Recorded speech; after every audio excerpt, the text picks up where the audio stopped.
بالله الحمد لله والصلاة والسلام على رسول الله وعلى آله وصحبه وسلم. أما بعد، الحمد لله الذي هدانا لهذا وما كنا لنهتدي لولا أن هدانا الله. أحبابي في الله، waxaan la hadlayaa aan doonayaa inaan u soo jeediyo qodobo lix ah anagoo dhalinyarada muslimiinta oo Soomaalida ah oo aanu doonayno inaan ku xirno ilaahooda abuuray iyo nabiga Muhammad sallallahu alayhi wasallam sunnadiisa.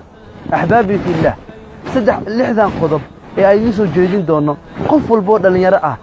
waxaad isku daydaa inaad fahantaa, waxaad isku daydaa inaad dhalinyaradan xaaladda ay ku jiraan adigana isku daydaa inaad la mid noqotaa. haddaad mid ka mid tahayna kuwaas oo diinta ku dhaqmo Ilaahay subxaanahu wa ta'aala ka baqa, Ilaaha ku ziyaadiya. haddaad diintaada ka fog tahayna dhalinyaradan waanada ay ku soo jeedinayaan Ilaahay subxaanahu wa ta'aala dartiis u qaado. waxaan insha Allah idinkula dardaarmayaa فعليكم بالدعاء إن دعيستان مرولبا. لماذا؟ لأن إليه سبحانه وتعالى وحوليه وإذا سألك عبادي عني فإني قريب أجيب دعوة الداعي إذا دعان فليستجيبوا لي وليؤمنوا بي لعلهم يرشدون.